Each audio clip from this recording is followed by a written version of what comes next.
This is Artful Discourse, your weekly escape into the vibrant world of creativity, culture, and intellectual exploration. I'm your host, Benjamin Kirk, and I invite you to join me on a journey through the rich tapestry of human thought and the beating heart of artistic expression at Fresno State's College of Arts and Humanities. Good morning, everyone. Next week, middle school and high school jazz musicians will converge on the Fresno State Concert Hall for the Fresno State Jazz Festival. The main event, presented by 90.7 KFSR, is the Dan Rosenboom Quintet at 7:30 p.m. Thursday, November 30th in the Fresno State Concert Hall. Here to talk to us about the Fresno State Jazz Festival and the headlining concert is the Director of Jazz Studies, Lloyd Giddens. Richard, welcome. Hello, how are you, Ben? It's good to see you. Good to see you as well. So, only the easy questions first, of course. I hope so. What do you love about music? Oh, wow. That's kind of heavy. Basically, everything. I love listening to it. I love experiencing it. I love making it. I love finding new music. I love listening to music that,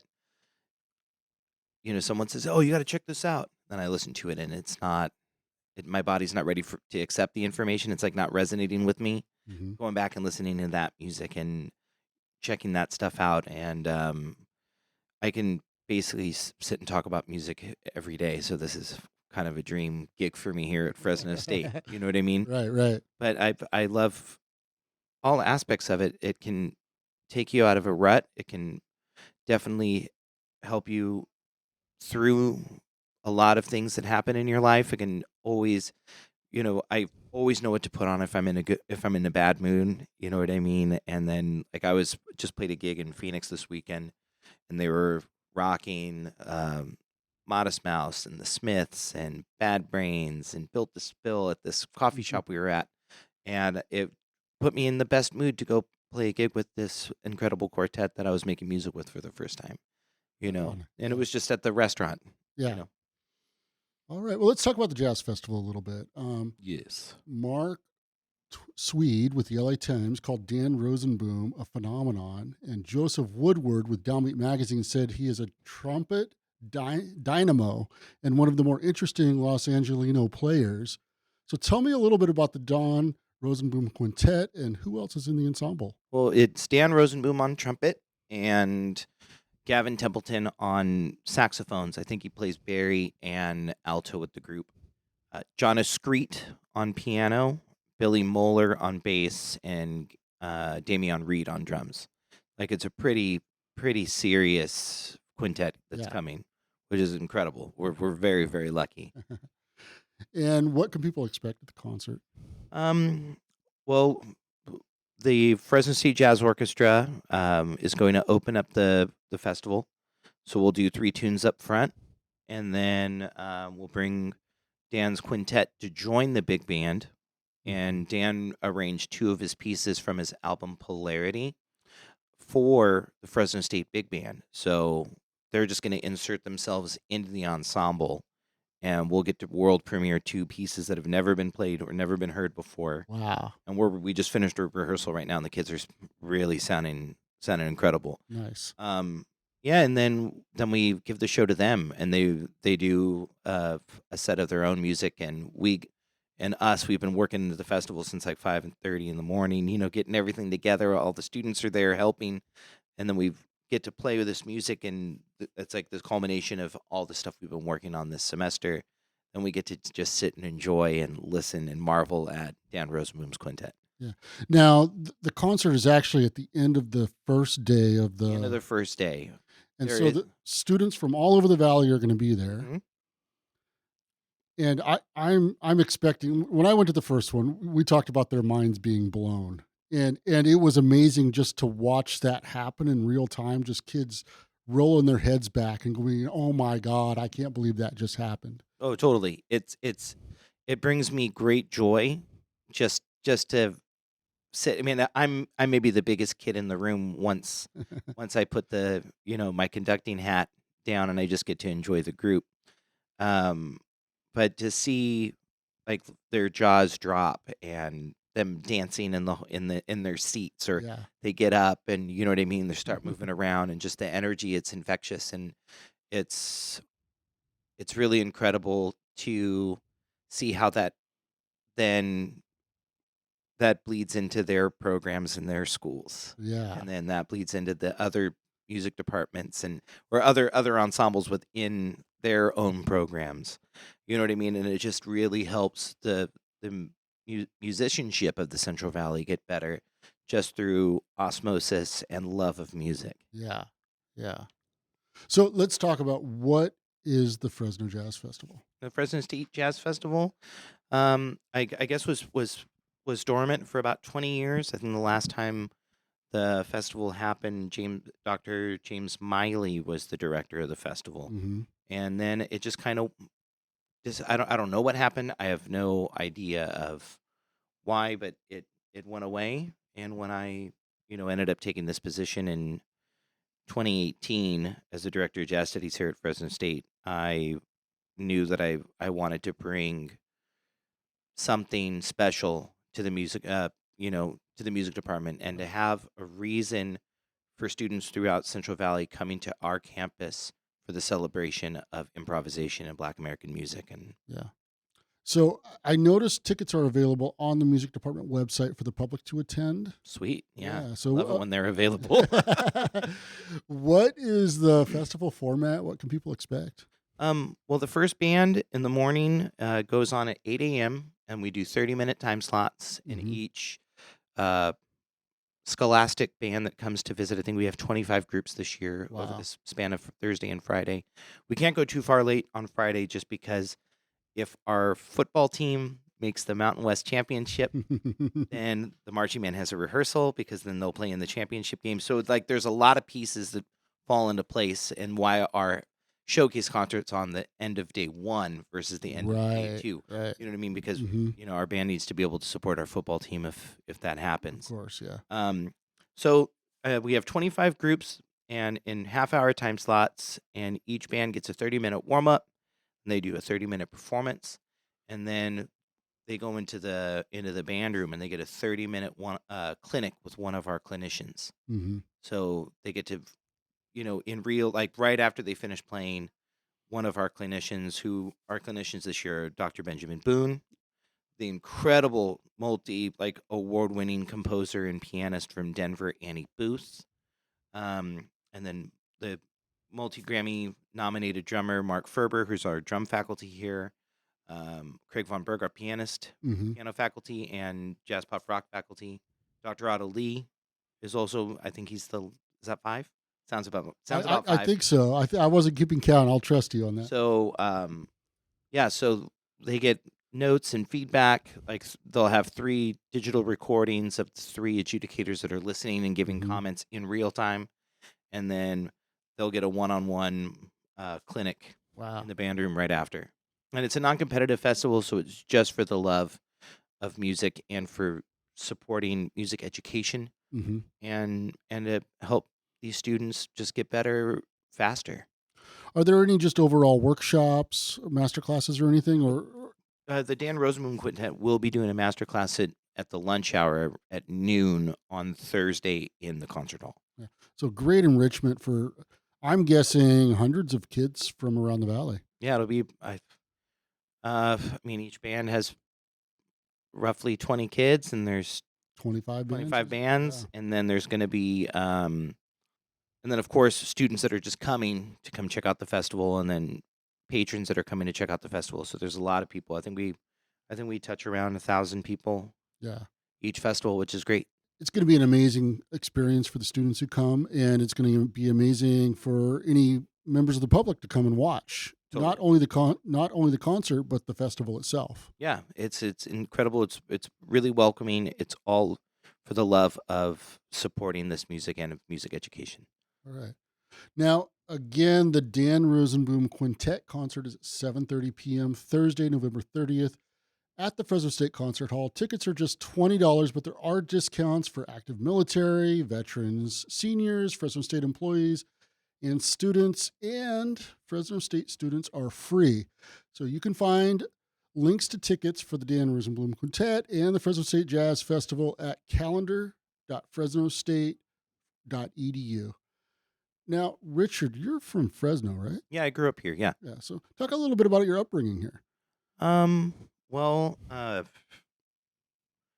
I went to kindergarten at St. Therese, and then I went first grade through eighth grade at Bullard Talent. Yeah, which is an amazing school for Incredible. arts. Yeah, And my best friends to this day are people I met in the sandbox in first grade, and yeah, it's pretty incredible. We all make music. We make music together, and yeah. it's pretty very, very special place, and a very special place in all of our hearts that we're lucky enough to go to school there. And then I went to Roosevelt School of the Arts for 4 years. And while I was at School of the Arts, I was taking classes at Fresno City College. So not only I got to study with the great Steve Alcala at Roosevelt, I also got to study with him at Fresno City and Mike Dana at Fresno City Hmm. College. And then I ended up leaving when I was 17. I got a full ride to the New School for Social Research, Jazz and Contemporary Music program, where I met Damian Reed, who's playing with the Dan Rosenboom Group, and Robert Glasper, and a ton of other really great people. So I was gone from Fresno for 15 years.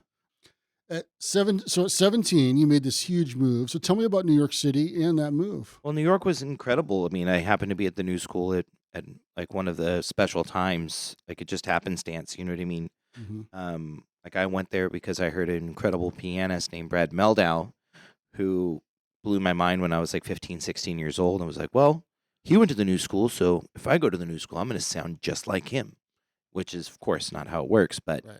I happened to be there at this magical time, like I said, with Damian and Robert, and Mike Moreno was there, and John Ellis was there, and, you know, Keon Harold was there, who was our guest at the festival last year. Brandon Owens was there, who was our guest at the festival last year. And just an incredible community of student musicians that we all ended up playing together every day, going to jam sessions. Like Hmm. there'd be times where Mitch, the old owner of Smalls, would be waking us up at like 5 in the morning saying, you kids got to go. You know what I mean? Yeah. And but we played and got to play in a bunch of groups with incredible musicians, and we got to learn from the masters, and it was very, very, very special. How long were you there? I was there for a year and a half and a half. Okay. And then, from what I understand, reading your bio anyway, you put your education on hold to go on tour with several bands. How long were you on the road? Where did you go? Who did I, you w- play with? I was kind of on the road for about 4 or 5 years. I did some indie rock tours. I did some jazz tours. Did some folk tours. I did some stuff with, but then my main gig that kind of supported me for many years was when I was one of the leads in the off Broadway show Stomp. Okay. So I did a ton of shows in New York, ton of shows. I mean, I got to see the world. Wow. I did Stomp off and on. I did it full time for 8 months and then quit, and then came back and did it full time for about 15 months and then quit, and then came back and did it for about 2 years and then quit. And then, you know, by the time I was 23, 24 years old, I was kind of done with it permanently, but I Yeah. filled in for up until I was like 33 years old. So music is literally taking you around the world. Can you talk about some of those places? Oh man, it was funny. I got married in May, and my wife and I we went to Italy together. Oh, congratulations. Thank you. And I took it like we did the train from England because Stomp is from England, and Hmm. I have so many like basically family that live in the south of England. So we went there, and she got to meet a ton of people, and went to Paris, and uh, went to Italy, and I hadn't been on like a jolly like a trip Uh huh. where I wasn't working or touring to Europe ever. Yeah. You know what I mean? So it was crazy to be able to sit down and have dinner at a normal time Hmm. and not going looking for the late night whatever is open after you leave the club sort of thing. Um, but it was crazy to be able to experience some places that I loved on tour. Yeah. Like going all over Italy, going to Paris. Like I've been, you know, going to the south of England, doing stuff like that. Yeah, it's I've been very, very, very lucky and very fortunate that music has taken me to, Singapore, Turkey, South Africa, Australia, you know, all over Europe. I still haven't been to Iceland or the Nordic countries, but that's definitely on my list to Yeah. check out. Um, yeah, like having sushi in Japan was a real mind blowing Right. experience. Having ramen in Japan, it's music's been very, very, very, very kind to me, and I'm very grateful. So then you came back to California to get your BFA and your MFA at California Institute of the Arts in Valencia. Yes, and that's where I studied with the great Charlie Hayden, Mm-hmm. and he was, became one of my really good friends. Him and Ruth, and like we talked on the phone, and we, like up until he passed, and yeah, it was a really incredible experience. And Cal Arts was a very, very, very special place, and Yeah. their faculty is wonderful, and just the like it was like the whole experience was very, very different than any other place that I had been to. Yeah. Anything goes, Yeah.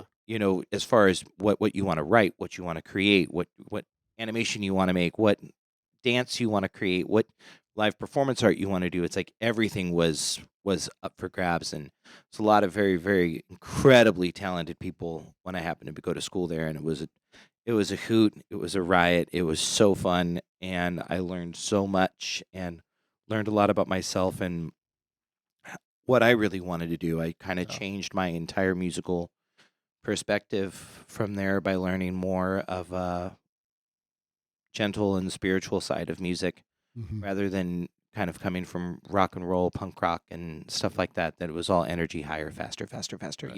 Yeah. Which I brought into my music. When I was playing, straight ahead and bebop and stuff like that. Um, no, but I really fell in love with playing Americana and music from the black churches Mm-hmm.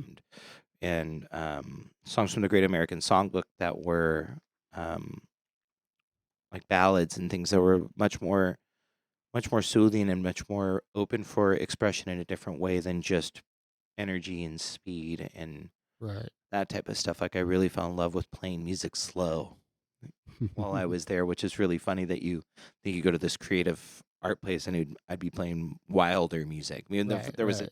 there was a ton of that. I mean, like a group of us used to improvise for the silent animation Mm-hmm. and the silent films, and we'd go in there and we'd make the soundtrack for films. Oh wow. So fun. Yeah. Incredibly fun. Um, but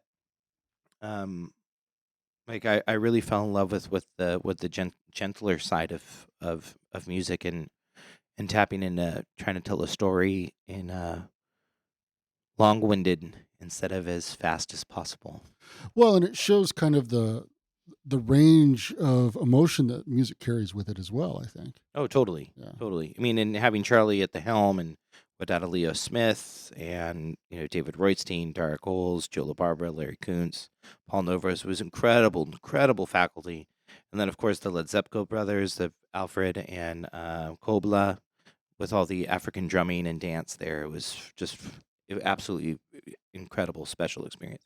And then from Cal Arts, how did you end up at Fresno State? Well, I moved back to like as soon as I graduated, I moved back to New York. I couldn't wait to get back and Yeah. start back in New York from with everything all the information and knowledge and failures and experiences that I had gained, from my brief stint in Los Angeles, and moving back to New York full time was incredible, and then having this whole free um, musical aspect, I started playing with different folks, like playing with. I wasn't going back and playing like hard bop and Right. stuff that I was doing when I left New York. Mm-hmm. But I was playing with Mary Halverson and Tomo Fujiwara and playing with Ben Wendell and playing with Shane Ensley and Josh Sinton and really, really incredible, incredible musicians Yeah. that we were playing music that a lot of it was unscripted. You know what I mean? Yeah. And like it's funny, I never once thought when I was like 17 years old that would be the music that took me to headline major jazz festivals, but that's what Yeah. that's what did, and Dan Rosenboom and I were actually at Cal Arts together at the same time. And we did a little bit of playing. He was kind of dabbling, and he's a orchestral trumpet player like phenomenon. Yeah. He's incredible. Like he sits third chair in the L.A. Philharmonic, Wow. and then he does all the film stuff. Like if you saw Creed, he was the trumpet player that did the Rocky theme in the Creed movies. Oh wow. Like he's incredible. So when I moved back to California in 2013. I moved back. My mom was really, really sick and ended up beating stage 4 stomach cancer. But that's kind of what brought me back to California from New York, was to be Mhm. with family. And I ended up teaching at Fresno State, adjunct, and then teaching at Buller Talent, just coming in and helping with the jazz band. And then I started teaching an after school program. And then I was still playing with Dan Rosenblum had already created his record label called Orenda Records, and he was trying to get me to put out my first record. And I was like, I play bass, man. I don't. Other people hire me to do that, but he eventually got me to do one, which is great. Um, I'm happy that he did it, and I'm in the process of working out ideas to make another one. But long story long, yeah, I was playing at a benefit for the Milestones program, the after school program that is now kind of under hiatus since the great Jim Page passed away. Um, but I was doing a benefit concert for them, and Dr. Benjamin Boone was in the audience, and he came and found me in the parking lot afterwards. Was like, "You need to be teaching at Fresno State." Hmm. So I owe Dr. Boone a lot for Yeah. for getting me on as an adjunct bass player and bass faculty member here, and then they gave me a small group, like a combo, and then that turned into 2 combos, and they gave me the B band. So I was doing 2 combos turned into 3 combos, and then the job opened for the director of jazz studies, and I basically applied to get. I knew that Dr. Gilroy and Dr. Earnhardt were on the search committee. Mm-hmm. I think Professor McKeith was on the search committee too. But I like people that I knew, and I've known Dr. Gilroy, since I was in high school, and I knew that if I put all my materials together, they would give me a no BS where I went wrong, where I went right, what to get better at, where to polish, like that type Yeah. of stuff. I was just doing it for me to get my materials together to get feedback because I'd never applied for a position before. And then I was very fortunate enough to get the gig. Yeah. I think I was in this room when I interviewed with, Probably the dean. yeah, it was Dean Jimenez Sandoval and Associate Dean Chapman. Yeah, at not that time. now president Yeah, totally. and dean, respectively. Mhm. All right. So you play the upright bass. Is that the proper term for it? Yeah, upright bass, double bass, contrabass, Okay. fiddle. Why did you choose that instrument, or why did that instrument choose you? I was I was at Buller Talent. I was playing a lot of percussion and doing vocal stuff. I sang in the choir, did the show choir, played in percussion ensemble, and then my sister's 10 years older than me, and her boyfriend, when I was in middle school, found a little junker electric bass at a yard sale for $10 and just bought it for me on a whim. Hmm. And I played it, and I brought it to school and said, "Hey, can you help me with this?" And Rick Canfield said, "Yeah, sure. Come to jazz band. And I'll show you some stuff, and you can play on a few tunes and blah blah blah blah blah Mhm. blah." So I was in 8th grade. Right. I got it for Christmas, so I only got that 4 months and 5 months until the graduation. And this is still a Bullard Talent, This is right? a Because Bullard that Talent. goes through 8th grade there. Yeah, so I was in 8th Yeah, grade at yeah. Bullard Talent, and then I played at the Bullard High School Jazz Festival, and Steve Alcala from Roosevelt and the mighty 90.7 KFSR. He heard me play and asked me where I was going to high school. And I was like, I don't know, like probably Fresno Heights.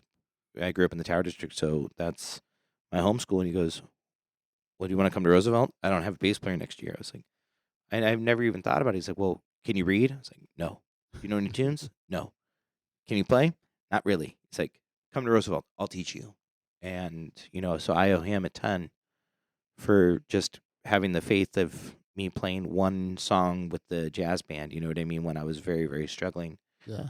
But then my best friend to this day, Jesse Lee, his family is a family of musicians, and we started jamming in his basement slowly after that period of time, and then we started our own like hardcore trio, and his older brother was the drummer for Let's Go Bowling. His dad was like maybe the most famous country western bass player from the Central Valley, and so there was a lot of musical influence that was just always there, and no one ever told us to turn down at that house. So we had a blast.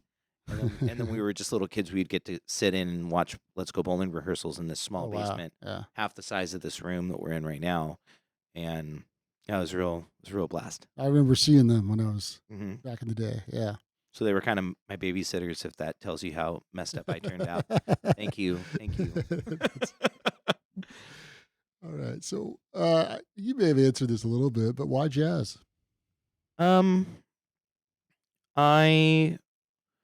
I mean, well, with Steve, he got me into salsa and Afro-Cuban music and Latin jazz, and then I guess this will really answer the question. One day, he brought the great Bill Ortiz, trumpet player from Machete Ensemble and Earth, Wind and Fire, and Tony, like incredible trumpet player from the Bay Area. He came and he put on a record called "Kind of Blue." And I couldn't stop dancing. And I was just a freshman in high school. And like I even got yelled at by the seniors, like, "Come on, scrub," like that, like, because but the music was so infectious. I'd never really checked that out before. So I started listening to records and going to check stuff out. I would go hear, the amazing Brian Hamada, rest in peace. I'd see him play with John Laufenberger and Craig Von Berg and Mike Dana and Paul Chagoyan and Mark Rivera. All these people, I'd go check them out all the time and listen to them play. And like they would put black X's on my forehead, and I'd get to go into Club Fred and listen to bands, or go into the Wild Blue, and I'd have X's on my cheeks. And Lydia would be throwing me like Coca-Colas up, like because I'd be in the balcony, just out of sight, out of mind. But I got to see a lot of really wonderful music growing up where I grew up.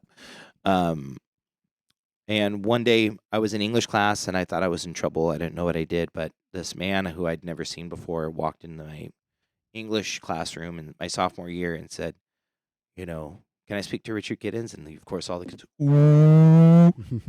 and he happened to be Eric Grotz, who was the orchestra director at Roosevelt, who also ran the Fresno Youth Orchestra, what Dr. Lowenheim runs today, but he ran it then, and he took me out of class and said, "I heard you're getting really good at that electric bass. Have you ever played upright?"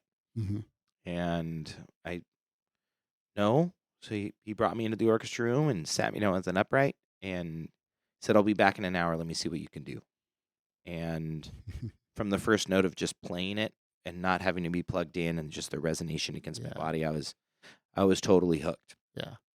And then probably it's like that classic bass player story, I started gigging every Friday night with Mike Rudd and Sean Alteretti at a club called Oliver's. I had a 4-hour gig every Friday from 8 to 12, like basically all through high school. Wow. And I didn't know any of the tunes. I was playing by ear. Didn't even realize that I was teaching myself, that I was playing free under all these jazz standards that I had no idea, because I wasn't like reading out of a real book or anything like that. Right. But I also, was kind of learning the music in a very, very different way. And that's kind of how I fell in love with this music. Yeah. And then I used to hang out at Counterpoint Records all the time, which was Brian Hamada's record store. All right. Well, Richard, thank you so much for joining us today. Again, the Dan Rosenboom Quintet concert is at 7:30 p.m. Thursday, November 30th at the Fresno State Concert Hall. Tickets are just $20 or less and free for Fresno State students. You can find a link to tickets for the concert and the Fresno State Jazz Festival. You can find tickets for the concert and the Fresno State Jazz Festival at calendar.fresnostate.edu. Thank you for joining us, and we'll see you next week for another edition of Artful Discourse. Artful Discourse is a production of the College of Arts and Humanities at California State University, Fresno. The Dean is Dr. Honora Chapman, and the Associate Dean is Dr. Sergio Laporta. This program is written, directed, and produced by me, Benjamin Kirk, the college's communication specialist. The theme song for Artful Discourse is Maiden Voyage by Fresno State music professor Benjamin Boone from his album, Joy. More information about his music can be found at benjaminboone.com. Special thanks to KFSR and FSR Underground General Manager Julie Lindahl for making this show possible. You can learn more about the College of Arts and Humanities and find an archive of our shows at our website, cah.fresnostate.edu, or on our blog, fresnostatecah.com.